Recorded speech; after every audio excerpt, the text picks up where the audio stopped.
Vadinasi, pirmas dalykas yra tokia mindfulness išmintis. Padėti savo transformuoti neigiamas emocijas galima labai paprastu būdu.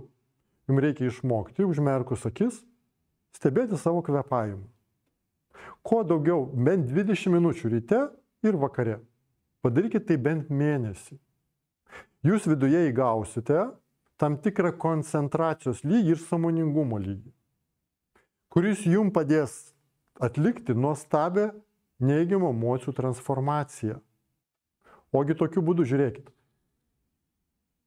Jų išmintis yra tokia, mindfulness išmintis, savistabos arba sąmoningumo išmintis yra tokia, kad neigiamas jausmas, pyktis, nerimas pats savaime nėra baisus.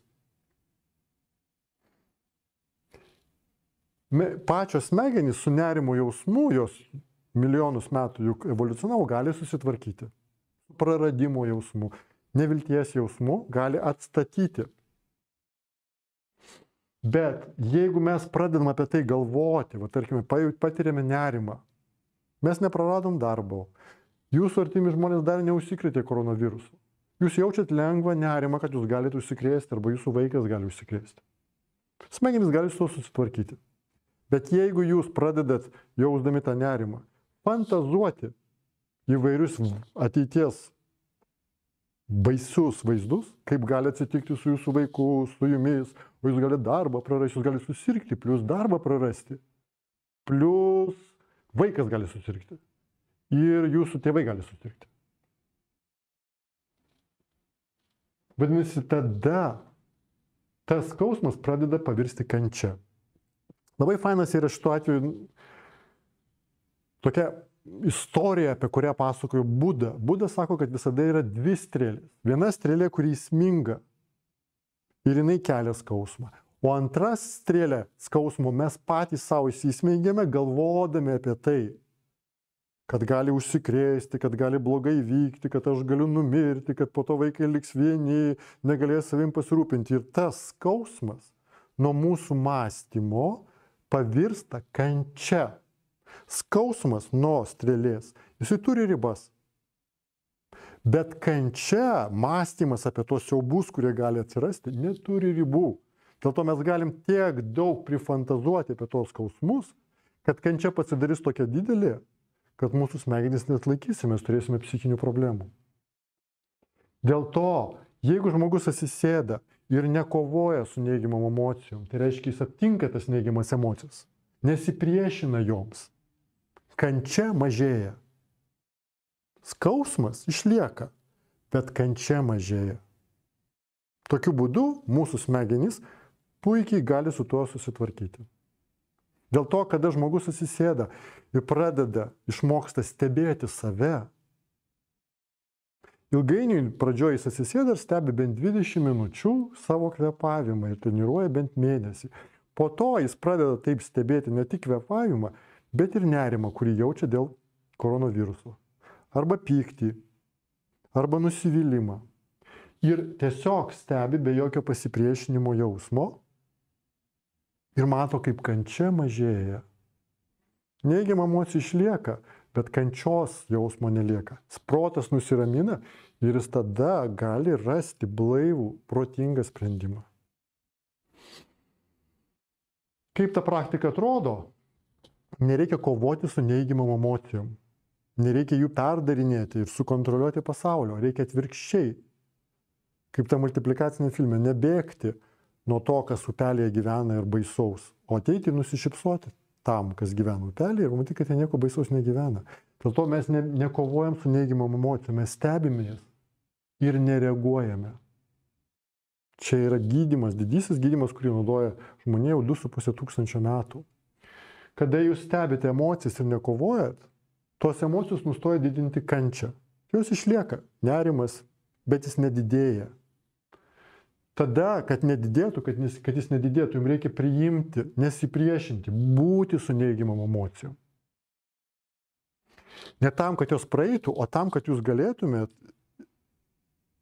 įgauti tą, apžiūrėti jas, atlipti nuo jų, kad jos nustoja didėti, daugintis kaip koronavirusas. Jis tiesiog lieka. Dėl to mes priėmimas, stebėjimas, priėmimas ir nuima kančią. Skausmas išlieka, bet kančia pranyksta. Mes stebime, priimame ir suvokime. Pavadiname, tai nerimas, tai liūdesys, tai ilgesys, tai nepasitenkinimas, tai menkartiškumo kompleksas. Vien ramus stebėjimas ir to pavadinimas nuima tą, ką toliai vadino, to skausmo kūno poveikį jums. Jis nustoja nuodyti jūsų smegenis. Jūs tiesiog matot savo skausmą ir matot save atskirai. Ir galite matyti pasaulį per skausmo akinius, o galima matyti ir ne per skausmo. Tada, kada jūs padarote tą stebėjimą, jūs nusiraminat, jūsų protas nusiramina, bet nerimas išlieka. Bet protas ramus. Ir tada jis gali atlikti protingus veiksmus. Ne reakcija, o protingi veiksmai. Pakeisti situaciją, tai reiškia, jūs aiškiai matot, ką jums reikia pakeisti. Jūs galite matyti, kad jūs negalite pakeisti, tada jums reikia tiesiog išeiti, jums reikia akivaizdu. O kartais jūs negalite išeiti iš tos situacijos ir pakeisti, jūs galite pakeisti požiūrį. Ir tuo momentu jums tampa akivaizdu, ką padaryti išoriai, kad išnyktų tas nerimas, išnyktų tas pyktis, išnyktų tos priežastys vidinės, išorinės. Dėl to čia yra labai paprastas patarimas, bet jisai yra, galima sakyti, meta patarimas. Bet tai yra vadinamoji, galima sakyti, viena pagrindinė budistinė psichoterapija, bet sąmoningumas ir atjauta, priėmimas, kada tu praeini šitą kelią, galiausiai pas tave atsiranda atjauta kitiems žmonėms, kurie irgi patiria tas pačius pavydą, baimę ir taip toliau. Tu nenori su jais kovoti, nenori jų perdarinėti, bet tu tiesiog praeini tą kelią. Tu supranti, kad pats žmogus antra strėlė nuolatos save bado. Jis jaučia nerimą dėl koronaviruso, bet paraleliai savo neramastingom mintim vis skaudina save ir dar kitiems įduria. Kad jie šiaip nebūtų atsipalaidavę, kad irgi bijotų. Kada jie jaučia pyktį, tada jie pradeda vaikščioti ir galvoti planus keršijimų ir galvoja, kad tokiu būdu jie nori pakenkti tam žmogui, bet jie pirmiausia kankina save.